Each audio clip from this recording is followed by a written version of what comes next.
Hi, I'm going to be explaining how to do furniture edits on Adobe Lightroom. So if you have Adobe, um, usually you get the package with Adobe Lightroom and Adobe Photoshop. I highly recommend having Adobe Lightroom along with Photoshop, as you can do more detailed adjustments in Lightroom as far as lighting, details, color, contrast, to get your magazine worthy picture. So this is my raw file, raw photo that I uploaded of one of my pieces. So for this, I want to get the dresser true to color. It is a dark navy that looks almost black. Um, and you can see the lighting is fairly bright. There are shadows on this side and on the bottom. So I want to get rid of those so the focus is on the dresser. You can go to the point curve, and this adjusts the lighting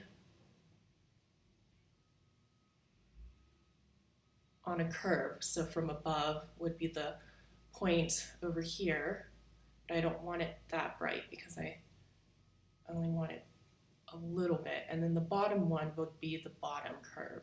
So you can see it lightens the bottom area, like so. But it also desaturated my dresser, so I want to increase the vibrance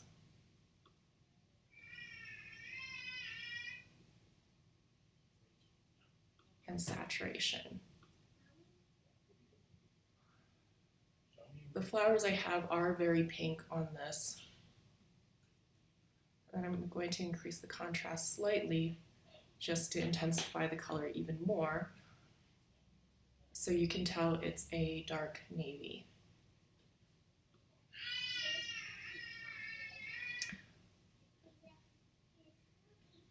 You can make adjustments to the texture of your photo. You can decrease the texture so it looks smoother. You can also increase, but then it begins to look a lot grittier. The clarity you can enhance so the details look much sharper. So I'm going to enhance it slightly because I want the details to show. So the next thing that I use is the healing brush. This allows you to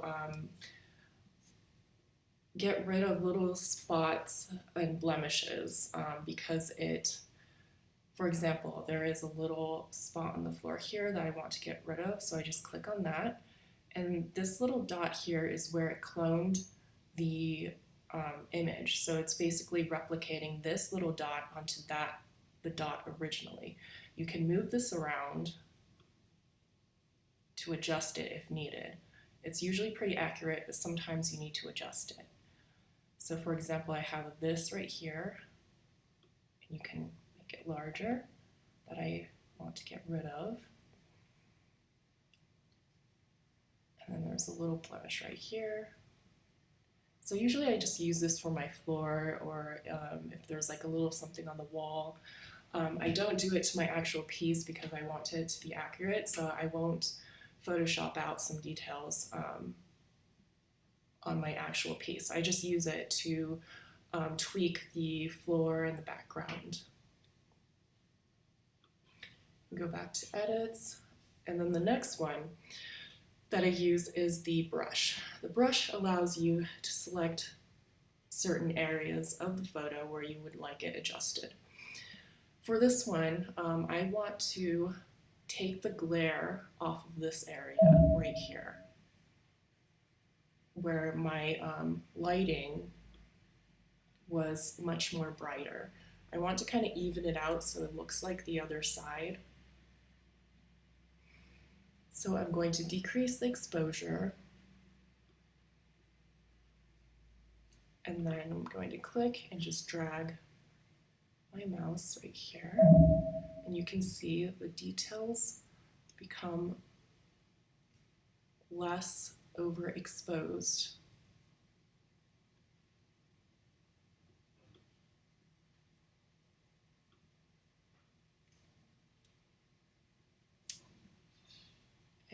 the more I decrease, the darker it gets, of course. But I want it to look even like the other side, so I'll leave it like this. And you can click enter. Go back to the brush, and then you can make new adjustments. Like that one is saved, so it's all set.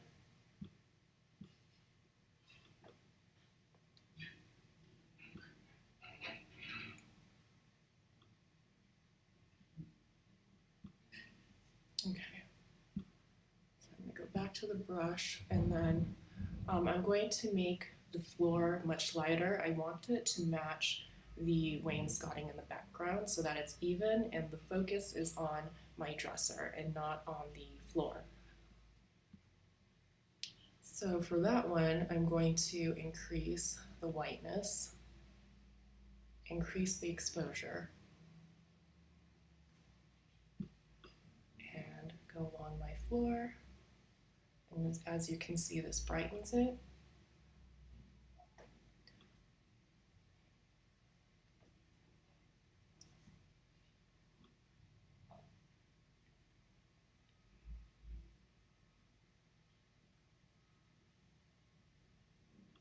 I'm trying to get it only on the floor. I don't want to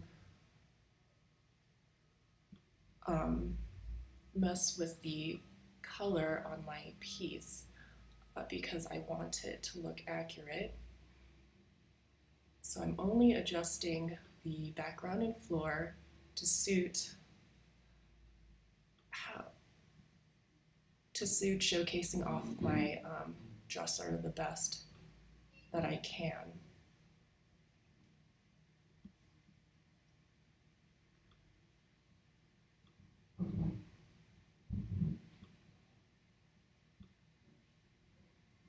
So you can see it is brightening a lot.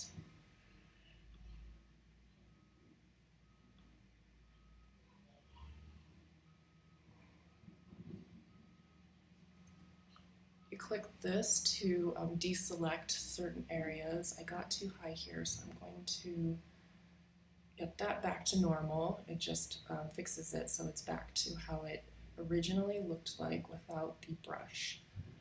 I'll do the wall separately in a bit. I just want to work on the floor. I want my floor to look more white, so I'm going to move the tint over to blue. And that will set the tone for more white instead of yellow. So now you can see it is fairly bright, and this is what I want it to look like so that it looks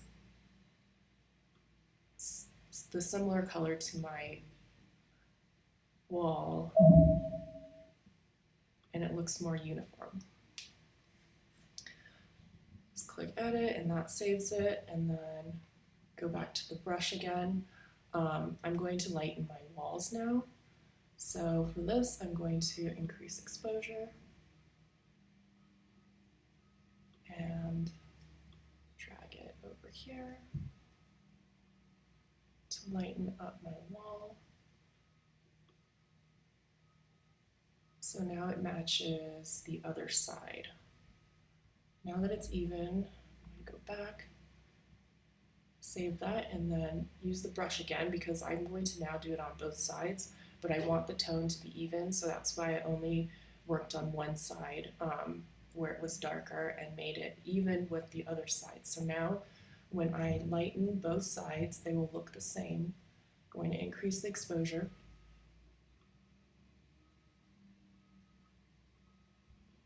And this removes some of the shadows so that it looks more bright.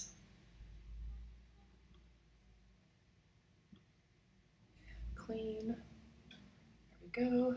Do it on this side too, since this side is where all the shadows are. So let's brighten that up.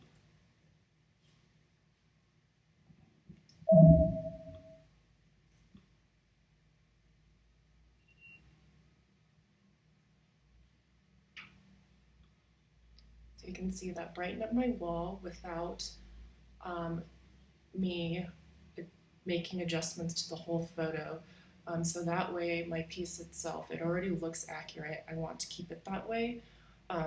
So if I had adjusted the entire photo, it would have affected the coloring of my dresser, which is not what I want. I want it to look like how it would look in like natural sunlight. So that's why I tweak around the actual background and make it so that it showcases my piece perfectly. So yeah, that's pretty much what I do to enhance my photos. I just tweak the lighting, adjust my background, clean it up, adjust the lighting, and make it how I would like it in order for my dresser to stand out. Because as you know, the customer is not buying the background or the wall. It's just meant to be a picture of how it could look like, or to set the tone and draw in the person that's looking at the photo.